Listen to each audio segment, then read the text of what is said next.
श्रीगुरुभ्यो नमः। हरिः ओम्।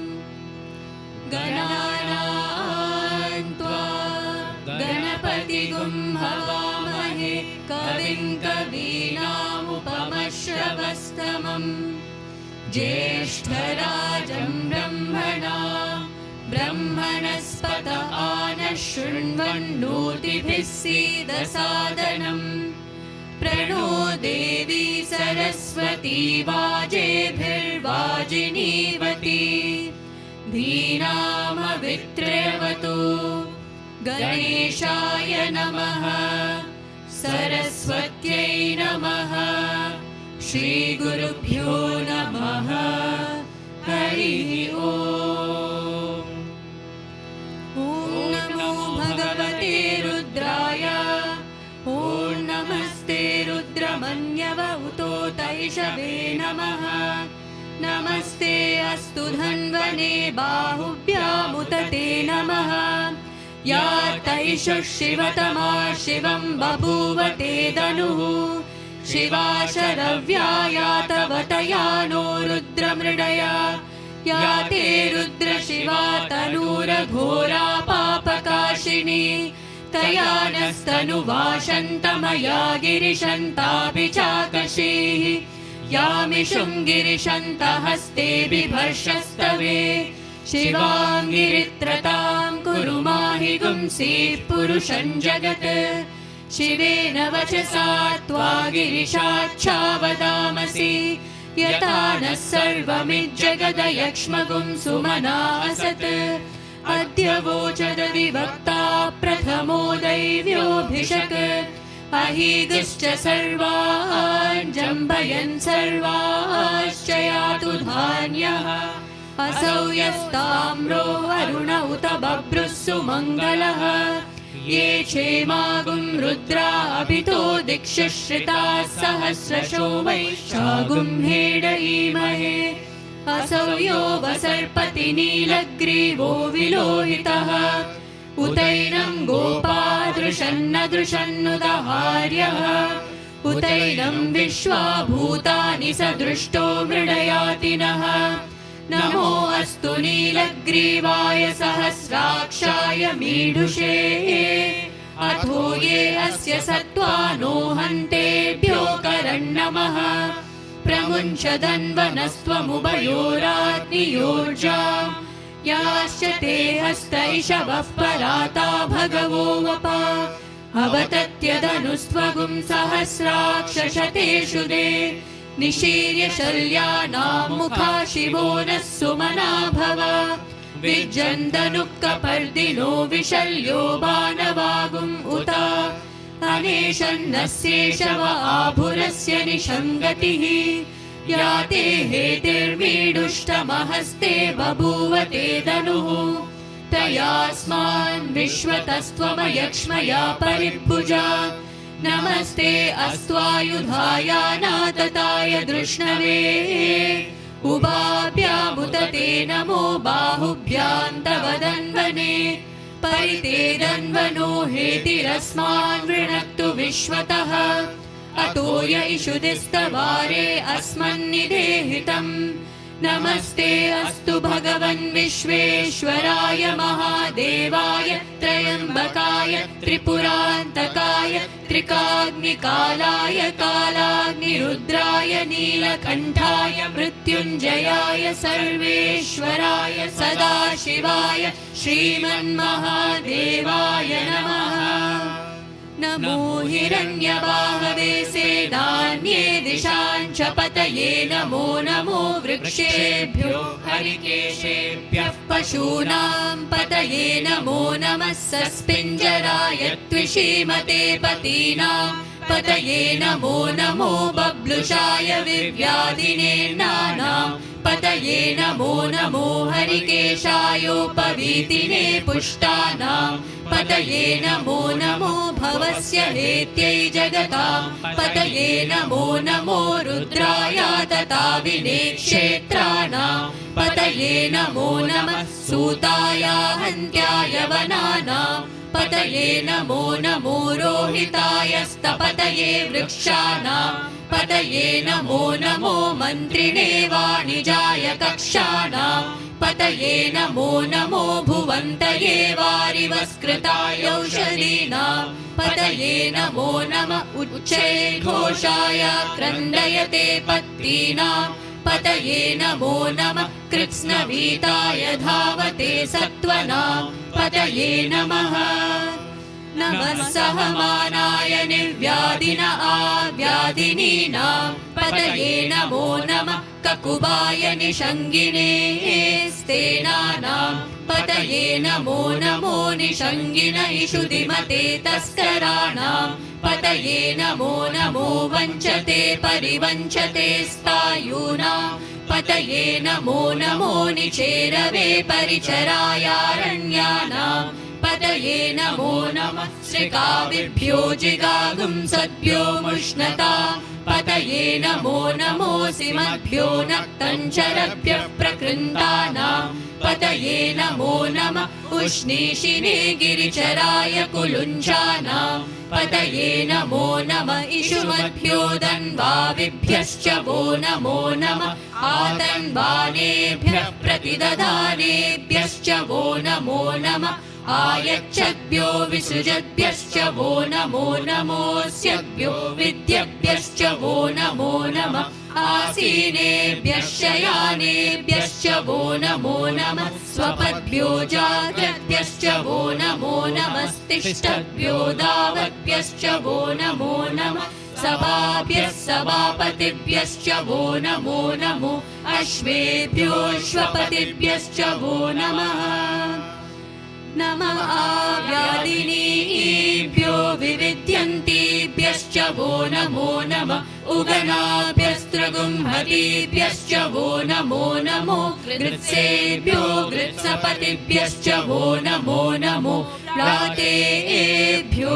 व्रातपतिभ्यश्च वो नमो नमो गणेभ्यो गणपतिभ्यश्च वो नमो नमो विरूपेभ्यो विश्वरूपेभ्यश्च वो नमो नमो महद्भ्यः शुल्लकेभ्यश्च वो नमो नमो रतिभ्यो रतेभ्यश्च वो नमो नमो रतेभ्यो रतपतिभ्यश्च वो नमो नमः सेनाभ्यः सेनानिभ्यश्च वो नमो नमः शत्रुभ्यः सङ्ग्रहीतृभ्यश्च वो नमो नमस्तक्षभ्यो रथकारेभ्यश्च वो नमो नमः कुलालेभ्यः कर्मारेभ्यश्च वो नमो नमः पुञ्जिष्टेभ्यो निषादेभ्यश्च वो नमो नमः इषुकृद्भ्यो धन्वकृद्भ्यश्च वो नमो नमो मृगयुभ्यः श्वनिभ्यश्च वो नमो नमः श्वभ्यः श्वपतिभ्यश्च वो नमः नमो भवाय च रुद्राय च नमः शर्वाय च पशुपतये च नमो नीलग्रीवाय च शितिकण्ठाय च नमः कपर्दिने च व्युक्तकेशाय च नमः सहस्राक्षाय च शतधन्वने च नमो गिरिशाय च शिपिविष्ठाय च नमो मीडुष्टमाय चेषुमते च नमो ह्रस्वाय च वामनाय च नमो बृहते च वर्षीयसे च नमो वृद्धाय च संवृद्ध्वने च नमो अग्र्याय च प्रथमाय च नमः आशवे चाजिराय च नमः शीघ्रियाय च शीभ्याय च नमः ऊर्म्याय चावस्वन्याय च नमः श्रोतस्याय च द्वीप्याय च नमो ज्येष्ठाय च कनिष्ठाय च नमः पूर्वजाय चापरजाय च नमो मध्यमाय चापगल्भाय च नमो जगन्याय च पुत्न्याय च नमः सोऽप्याय च प्रतिसर्याय च नमो याम्याय च क्षेम्याय च नमः उर्वर्याय च खल्याय च नमः श्लोक्याय चावसान्याय च नमो वन्याय च कक्षाय च नमः श्रवाय च प्रतिश्रवाय च नमः आशुषेणाय चाशुरथाय च नमः शूराय चावभिन्दते च नमो वर्मिणे च वरूदिने च नमो बिल्मिने च कवचिने च नमः श्रुताय च श्रुतसेनाय च नमो दुन्दुभ्याय च हनन्याय च नमो कृष्णवे च प्रभृशाय च नमो दूताय च प्रहिताय च नमो निषङ्गिने चेषु द्विमते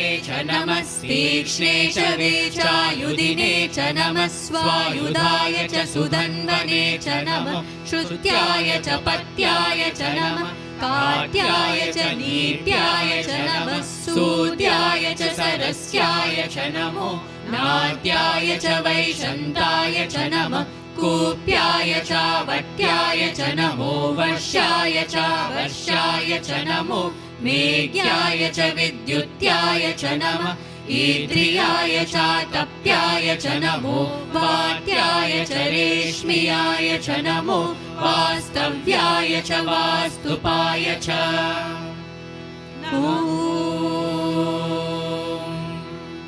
हर हर हर हर ॐ नमः सोमाय च रुद्राय च नमस्ताम्राय च अरुणाय च नमः शङ्गाय च पशुपतये च नमः उग्राय च भीमाय च नमो अग्रे वधाय च दूरे वधाय च नमो हन्त्रे च हनीयसे च नमो वृक्षेभ्यो हरिकेशेभ्यो नमस्काराय नमः शम्भवे च मयोभवे च नमः शङ्कराय च मयस्कराय च नमः शिवाय च शिवतराय च नमः स्थित्याय च कूर्याय च नमः पार्याय च वार्याय च नमः प्रतरणाय चोत्तरणाय च नमः आतार्याय च लाड्याय च नमः षष्प्याय च फेन्याय च नमः सिकत्याय च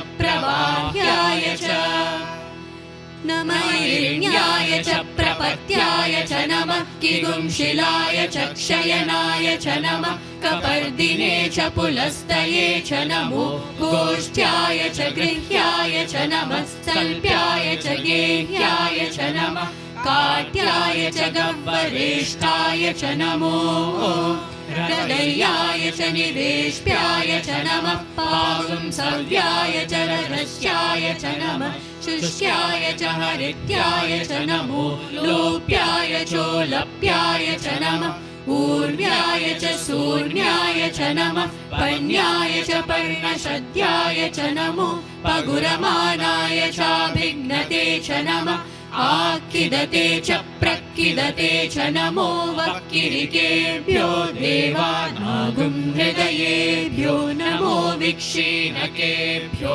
नमो विचिन्वक्केभ्यो नमः आनिर्हतेभ्यो नमः आमीवक्केभ्यः द्रापे अन्धसस्पते दरिद्रन्नीललोहिता येषां पुरुषाणामेषां पशूनां मा भेर्मा रोमो येषां किञ्चनाममत् या ते रुद्रशिवा तनु शिवा विश्वाह भेषजी शिवा रुद्रस्य भेषजी तया नो मृडजीवसे इमागुं रुद्राय तवसे कपर्दिने क्षयद्वीराय प्रबलामहे मतिम् यथा नः शमसद्विपदे चतुष्पदे विश्वं पुष्टं ग्रामे अस्मिन्ननातुरम् मृडानो रुद्रोतनो मयस्कृति क्षयद्वीराय नमसा विधेमते यच्छञ्चयोश्च मनुरायजे पिता तदश्याम तव रुद्रः प्रणीतौ मानो महान्तमुतमानो अर्भकं मान उक्षन्तमुतमान उक्षितम् मानो वदे पितरं मोत मातरं प्रियामानस्तनुवो रुद्ररीरिषः मानस्तोके तनये मान आयुषि मानो गोषु मानो अश्वेषु रीरिषः वीरान् मानो रुद्रभामितो वदेर्हविष्मन्तो नमसा विधेमते आराते गोग्न उत पूरुषग्ने क्षयद्वीराय सुम्नमस्मे ते अस्तु रक्षा च नो अधि च देव ब्रूह्यदा च नः शर्म यच्छद्विबर्हाः स्तुहि श्रुतं गर्त सदंयुवानं मृगन्न भीममुपहत्नुमुग्रम् मृडा चरित्रे रुद्रस्तवानो अन्यन्ते अस्मन्निवपन्तु सेनाः परिणो रुद्रस्य हेतिर्वृणक्तु परित्वेषस्य दुर्मतिरघायोः अवस्तिरा मघवभ्यस्तनुष्वमीढ्वस्तोकायतनयाय मृडया मीडुष्टमशिवतमशिवो नः सुमना भव परमे वृक्ष आयुधन्निधाय कृत्तिं वसान आचर पिनाकं बिभ्रदागहि विकिरिद विलोहित नमस्ते अस्तु भगवः यास्ते सहस्रगुंहेतयोन्यमस्मन्निवपन्तु ताः सहस्राणि सहस्रधा बाहुवोस्तव हेतयः तासामीशानो भगवः पराचीनामुखाकृति सहस्राणि सहस्रशो ये रुद्रा अधिभूम्याम् तेषागुं सहस्रयोजने वदन्वानि तन्मसि अस्मिन्महत्यर्णवेऽन्तरिक्षे भवा अधि नीलग्रीवा शितिकण्ठा शर्वा अधः क्षमाचराः नीलग्रीवा शितिकण्ठादिवगुं रुद्रा उपश्रिताः ये वृक्षेषु सस्पिञ्जरा नीलग्रीवा विलोहिताः ये भूतानामधिपतयो विशिखासः कपर्दिनः ये अन्येषु विविद्यन्ति पात्रेषु पिबतो जनान् ये पतां पतिरक्षय ऐलभृदाय व्युदः ये तीर्थानि प्रचरन्ति श्रिकावन्तो निषङ्गिणः एतावन्तश्च भूयागुंसश्च दिशो रुद्रावितस्तिरे तेषागुं सहस्रयोजने वदन्वानि तन्मसि नमो रुद्रेभ्यो ये पृथिव्यान्येऽन्तरिक्षे ये दिवि येषामन्नं वातो वर्षमिषवस्तेभ्यो दश प्राचीर्दश दक्षिणा दश प्रतीचीर्दशोदीचीर्दशोद्वास्तेभ्यो नमस्ते नो मृडयन्तु देयं विष्मो यश्च नो वेष्टितं भोजम्बे ददामि त्र्यम्बकं यजामहे सुगन्धिं पुष्टिवर्धनम् उर्वारुकमिव बन्धनान् मृत्योर्मुक्षीयमामृतात् यो रुद्रो अग्नौ यो अप्सु य ओषधीषु यो रुद्रो विश्वा भुवना विवेश तस्मै रुद्राय नमो अस्तु ये ते सहस्रमयुतं पाशा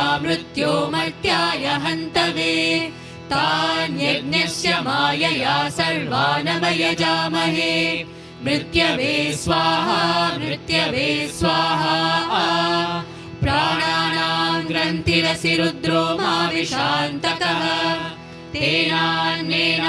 तेनान्येनाप्यायस्व नमो रुद्राय विष्णवे मृत्युर्मे पाहि तमुष्टु हि यस्विषुः सुधन्वायो विश्वस्य क्षयति देशजस्य यक्ष्वामहेसौ मनसाय रुद्रं नमो बिर्देवमसुरन्दुवस्य अयं मे हस्तो भगवानयं मे भगवत्तरः अयं मे विश्वदेशजो यगुं शिवाभिमर्शनः ॐ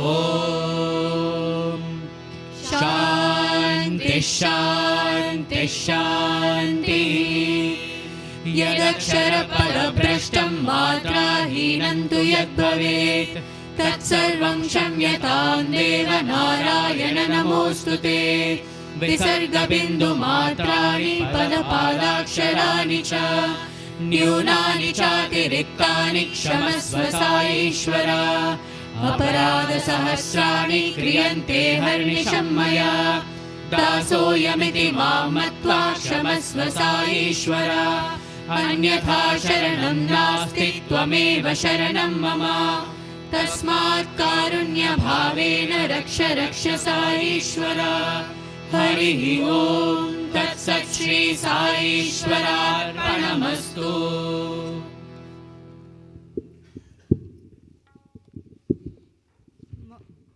faith prayer, the Zoroastrian prayer. Ashem vahu vahishtem asti ushta asti ushta agmai yaiti shai vahishtai Hashem.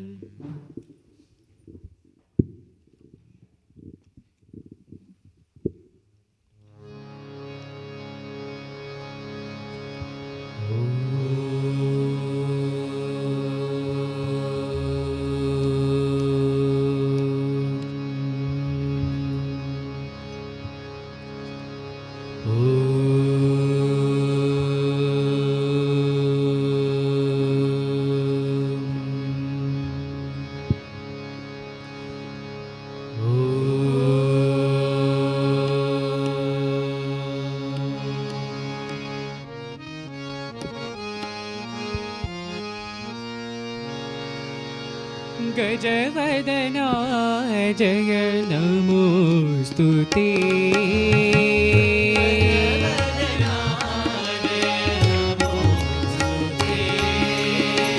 गजवदना जय नमोस्तुते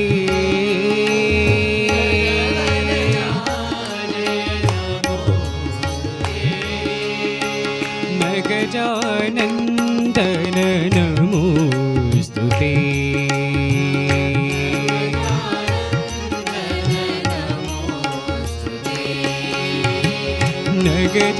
गजानन्दन नमोस्तुते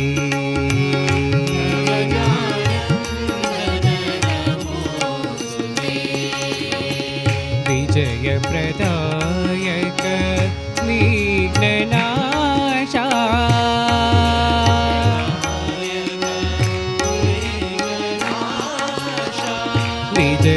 विजयप्रदायक विघ्ननाशा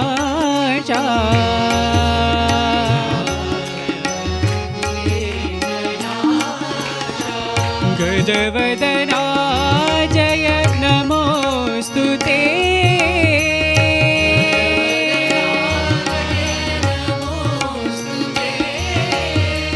गजवदना जय नमोस्तुते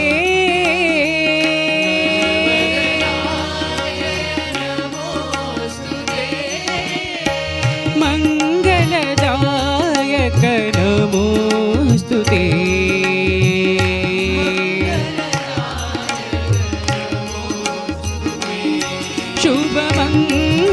शुभमंगलदायक नमोस्तुते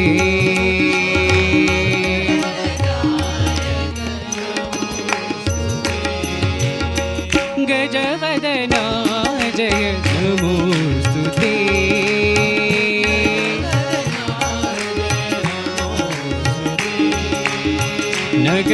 गजानन्दन नमोस्तुते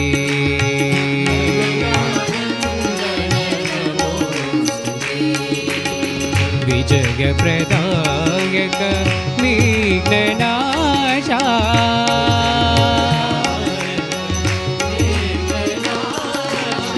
गजवदना जय नमोस्तुते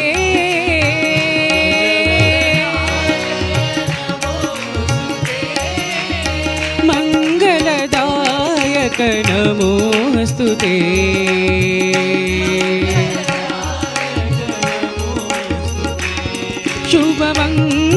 शुभमंगलदायक नमोस्तुते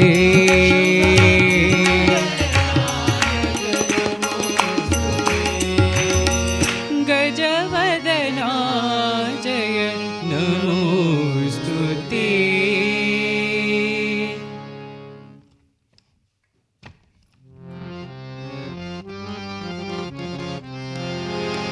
जगते जननी शिव साई शंकरी जननी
जगत जननी शिव साई शंकरी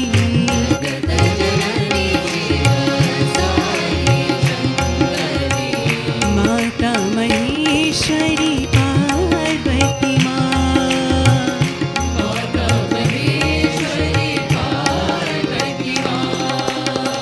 अभय प्रदायिनी गान विनोदिनी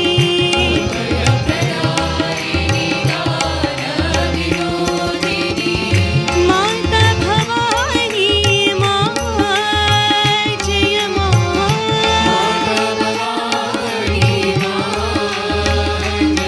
जय माँ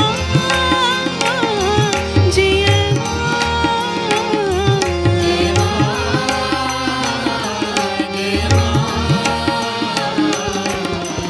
कालिका पालिनी माँ जय माँ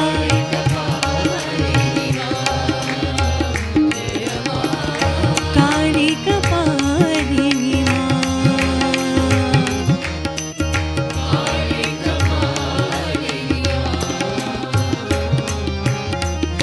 जगत जननी शिव साई शंकरी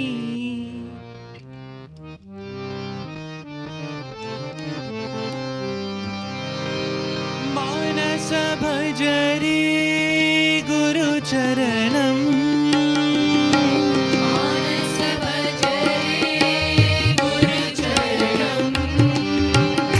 मानस भजरे गुरुचरणम्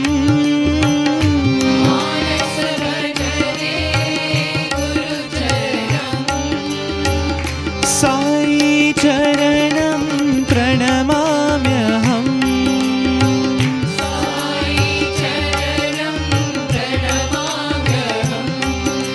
साई चरणं प्रणमाम्यहम्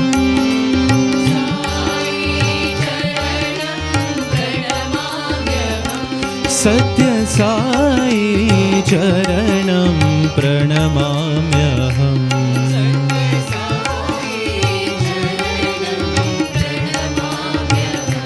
सत्य साई चरणं प्रणमाम्यहम्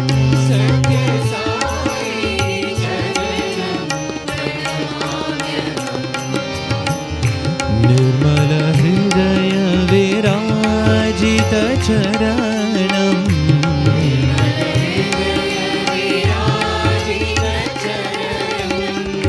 निर्मल हृदय विराजित चरणम्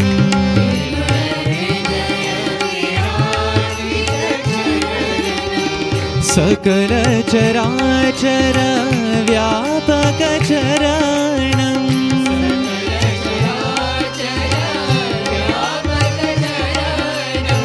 सकल चराचर व्यापक चरणम्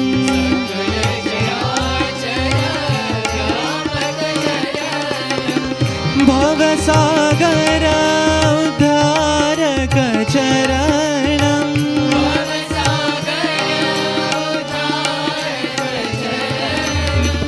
भवसागर उद्धारक चरणम्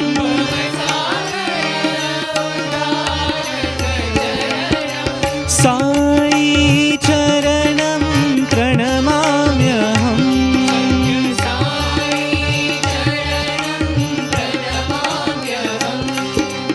साई चरणं प्रणमाम्यहम्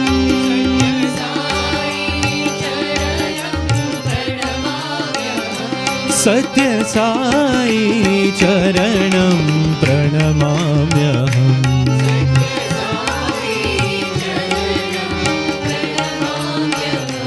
सत्य साई चरणं प्रणमाम्यहम्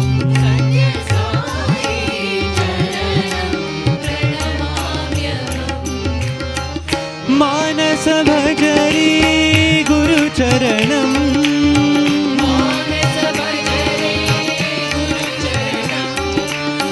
साई चरणं प्रणमाम्यहम्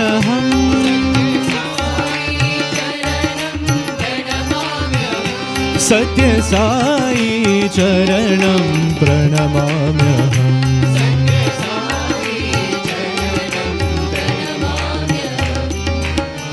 निर्मल हृदय विराजित चरणम्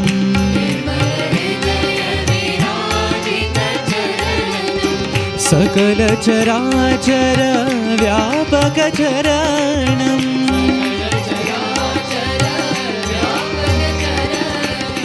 भवसागर उद्धारक चरणम्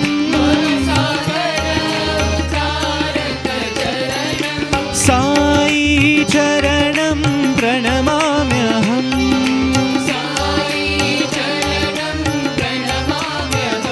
सत्य साई चरणं प्रणमाम्यहम्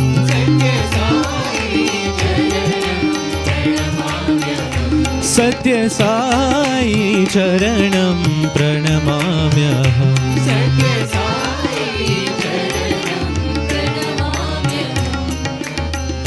मानस भज रे गुरुचरणम्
मुकुंद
महादेव गौरी वंदना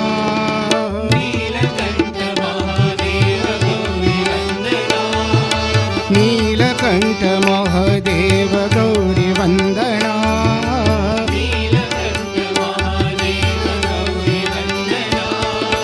चंद्रचूड दयानाथ नंदी वाहना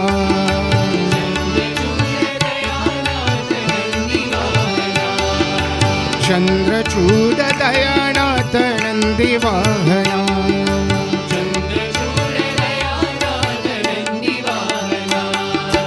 सांब शिव शूलधारी नागभूषणा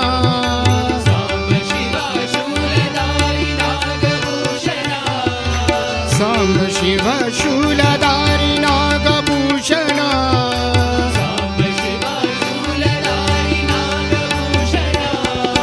पालनेत्र उमाकांत परम पावना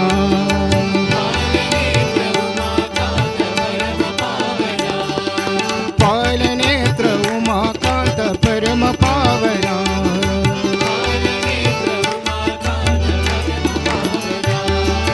नीलकंठ महादेव गौरी वंदना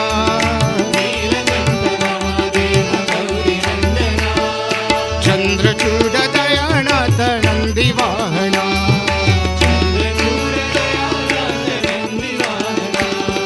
सांब शिव शूलधारी नागभूषणा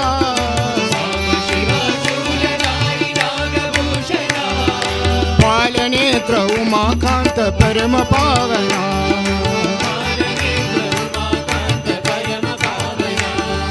पालनेत्र उमाकांत परम पावना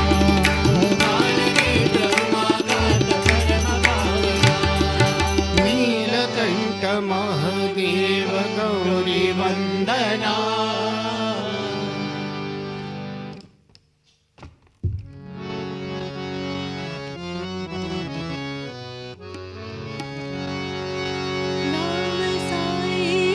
राम साई राम साई राम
जानकी वल्लभ जय जय राम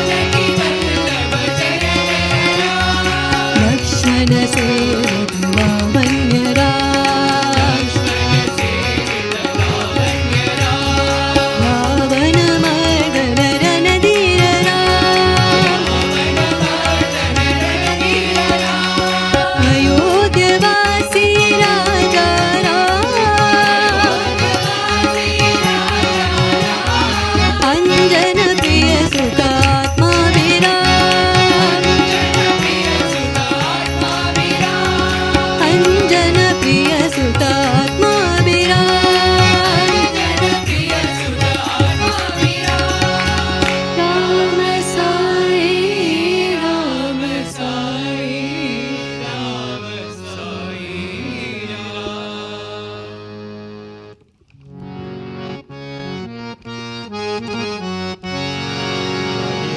रही मन राम रही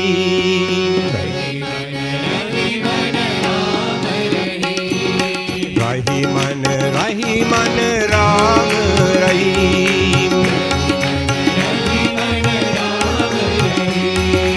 साई राम कृष्ण करी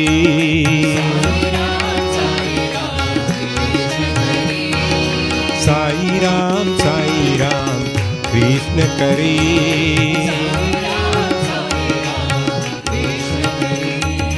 भूत सौराष्ट्र नानक साई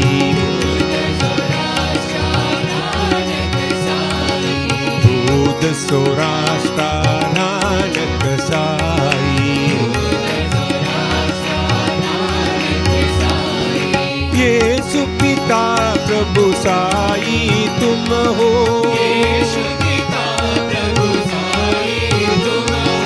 येसु पिता प्रभु साई तुम हो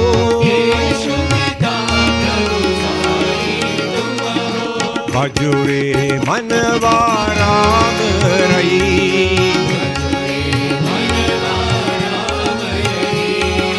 भजुरे मनवा राम रही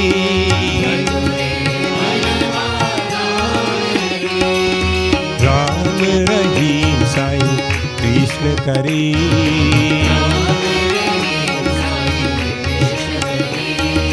राम रहीम साई कृष्ण करी रही मन राम रही साई राम कृष्ण करी भूत सौराष्ट्र नानक साई येसु पिता प्रभु साई तुम हो भजुरे मनवा राम रही भजुरे मनवा राम रही राम रही साई कृष्ण करी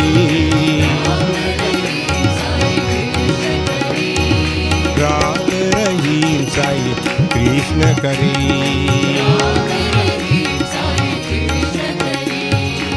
रही मन राम रही जय नारायण जय हरि ओम साई नारायण जय हरि ओम हरि ओम हरि ओम हरि ओम साई ओम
श्यामसुन्दर वृन्दावन लोला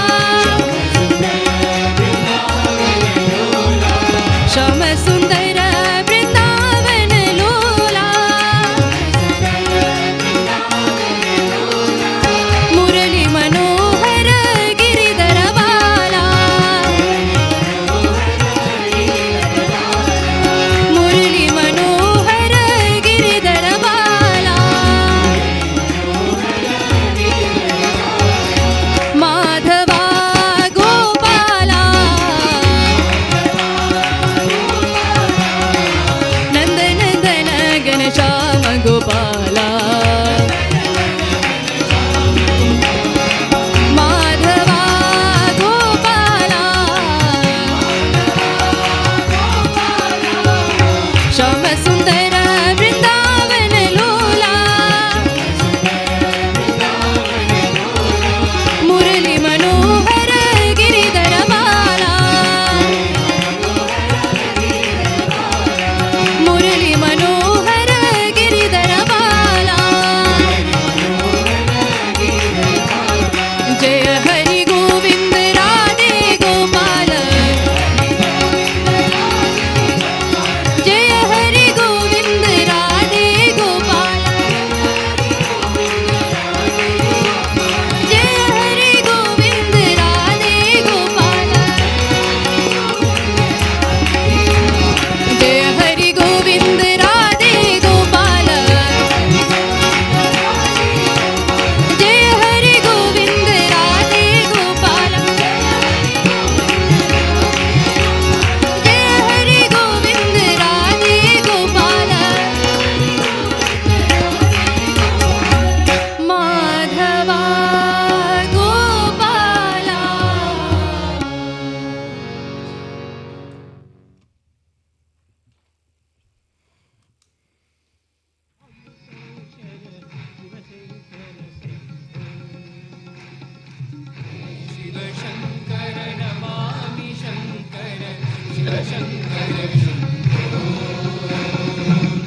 गिरिजापति भवानी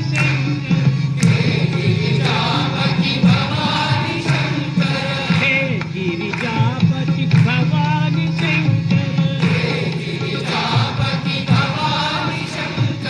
शिव शंकर शंभो शिव शंकर शंभो शिव शंकर शंभो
तत्सवितुर्वरेण्यं भर्गो देवस्य धीमहि धियो यो नः प्रचोदयात्। ॐ भूर्भुवः स्वः तत्सवितुर्वरेण्यं भर्गो देवस्य धीमहि धियो यो नः प्रचोदयात्। ॐ भूर्भुवः स्वः तत्सवितुर्वरेण्यं भर्गो देवस्य धीमहि धियो यो नः प्रचोदयात्। ॐ भूर्भुवः स्वः तत्सवितुर्वरेण्यं भर्गो देवस्य धीमहि धियो यो नः प्रचोदयात्। ॐ भूर्भुवः स्वः तत्सवितुर्वरेण्यं भर्गो देवस्य धीमहि धियो यो नः प्रचोदयात्। ॐ भूर्भुवः स्वः तत्सवितुर्वरेण्यं भर्गो देवस्य धीमहि धियो यो नः प्रचोदयात्। ॐ भूर्भुवः स्वः तत्सवितुर्वरेण्यं भर्गो देवस्य धीमहि धियो यो नः प्रचोदयात्। ॐ भूर्भुवः स्वः तत्सवितुर्वरेण्यं भर्गो देवस्य धीमहि धियो यो नः प्रचोदयात्। ॐ भूर्भुवः स्वः तत्सवितुर्वरेण्यं भर्गो देवस्य धीमहि धियो यो नः प्रचोदयात्। ॐ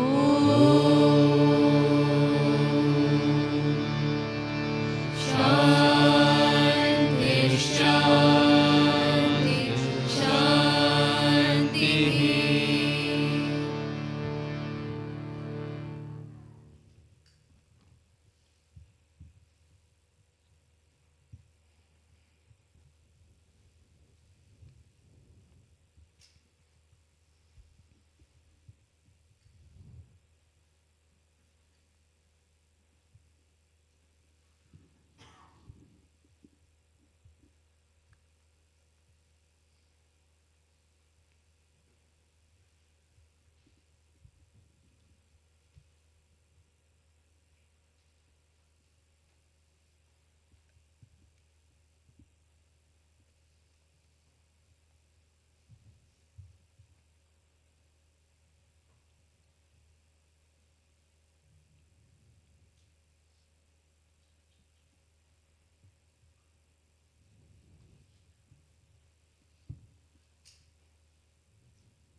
स्कंद विनायक सविता पावक तू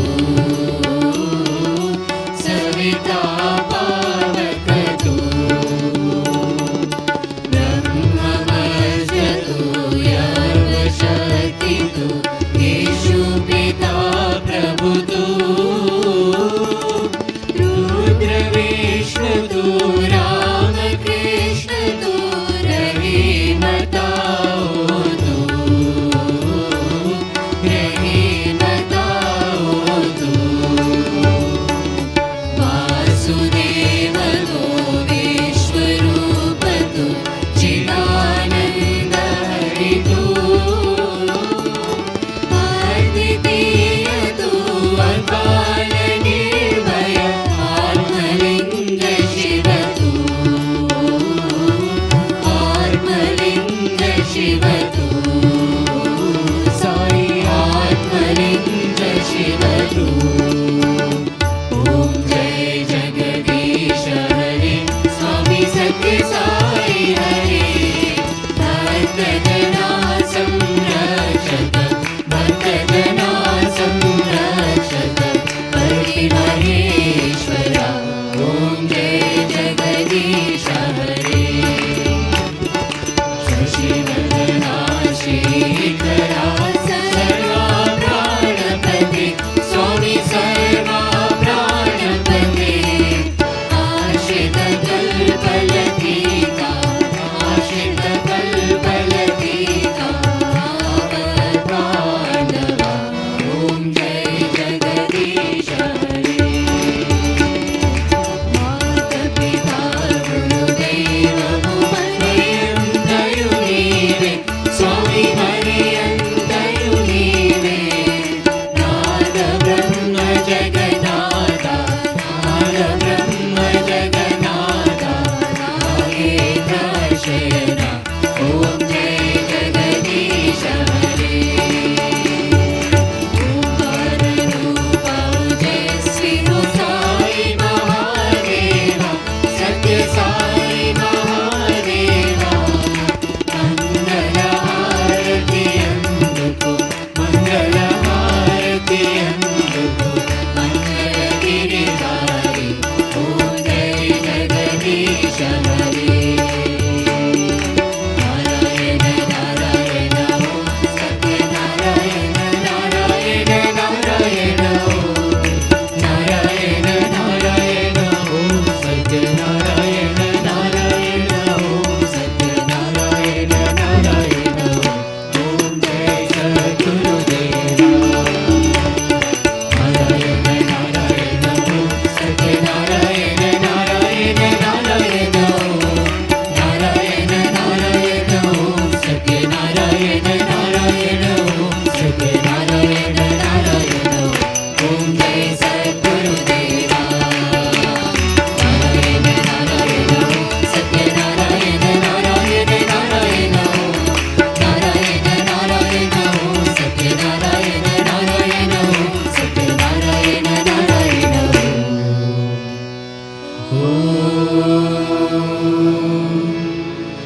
जय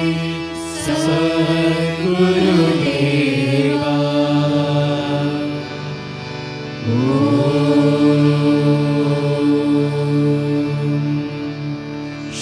शांति शांति शांति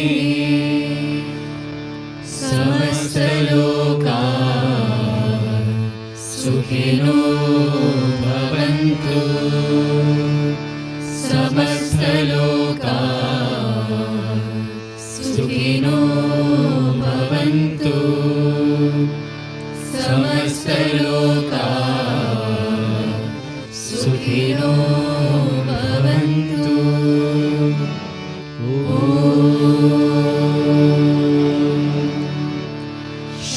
शांति शांति शांति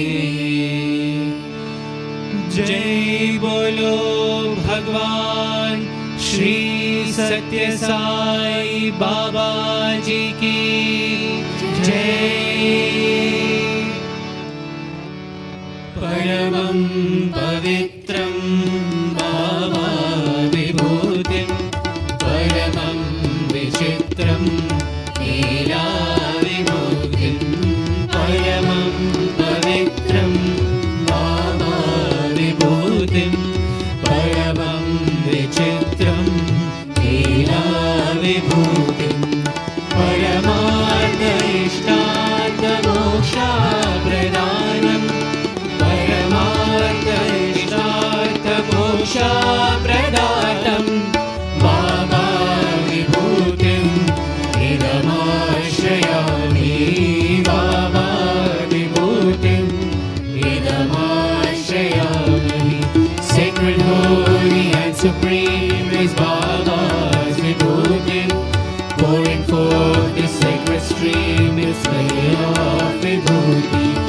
So auspicious is its might, it grants liberation. Baba's vibhuti, its power protects me. Paramam pavitram Baba vibhutim paramam vichitram Leela vibhutim paramam pavitram Baba vibhutim paramam vichitram Leela vibhutim paramartha ishtartha moksha pradanam paramartha ishtartha moksha pradanam Baba vibhutim idamashryami Baba vibhutim idamashryami.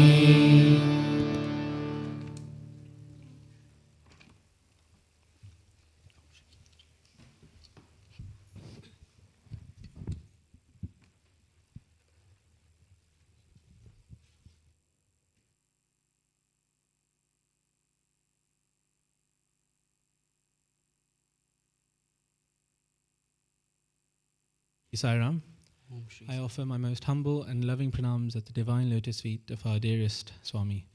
Respected elders, brothers and sisters, my loving Sairams to all of you. I'd like to invite Sister Arya to read the quote for the week.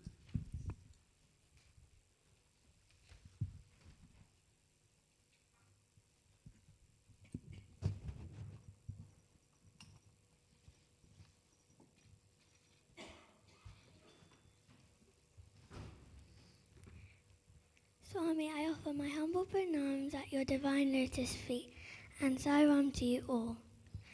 The quote for the week is, "Whatever the trouble, however great the sorrow, persist and win by recollecting the Lord." Baba Jai Sairam.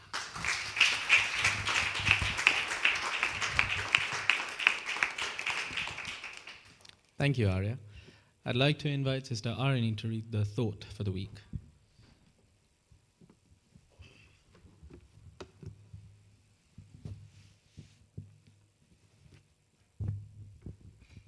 I offer my most humble pranams at the lotus feet of our dear Swami, respected elders, brothers and sisters, Jai Saira. Thought for the week. Everyone has to make their exit someday. That moment should not be a moment of anguish.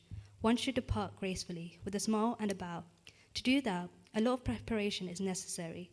To depart, leaving all that has been accumulated during a long lifetime, is a hard task. So prepare by discarding attachment to one thing after another from now on. Sri Satya Sai Baba, August 1st, 1956. Baba, Jai Sairam.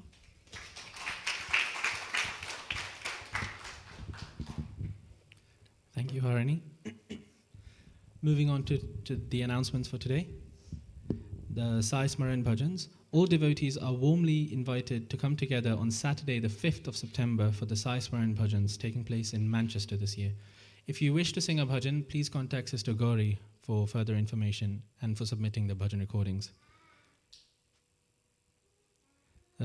Litter picking activity. The Bal Vikas children will be participating in a litter picking activity led by the Group 3 students. Please contact Sister Puri for further information. The Sai Parenting Workshop. A reminder that we will be hosting a Sai Parenting Workshop at the center starting from the 27th of September 2026. This will form a series of 6 monthly workshops. All topics covered are to help parents using Sai teachings and practical experiences. Our facilitators will be Sister Sharmila Ben and Dr. Chirag Parekh. A link for registration and details will be shared on the WhatsApp group chats, but please contact Sister Pari for further information as well. And finally, the Steps to Sai initiative. Throughout August, from the 1st to the 31st, we are launching a Steps to Sai initiative to encourage physical activity and service while supporting the Burnt Oak Food Bank, the community food bank. Whether you choose to walk, run, cycle, or take part in any other suitable physical activity, every kilometer that you complete will make a difference. For every 10 community kilometers achieved, the center will donate items to the food bank. All details for logging your activities have been shared on the WhatsApp group chat. So far, we have logged over 500 kilometers cumulatively as a center, so please do congratulate yourselves for that. And please do continue to log further activities over this month. Last week, we came together for a walk and run of 7.5 kilometers. Well done to all that participated, especially as it was very hot. I believe it was over 30 degrees. This now brings us to the end of today's program. The play practices, prop making, as well as the Krishna Janmashtami practices will be taking place now after the program. So please do stay for that. But otherwise, have a very blessed week ahead. Jai Sai Ram.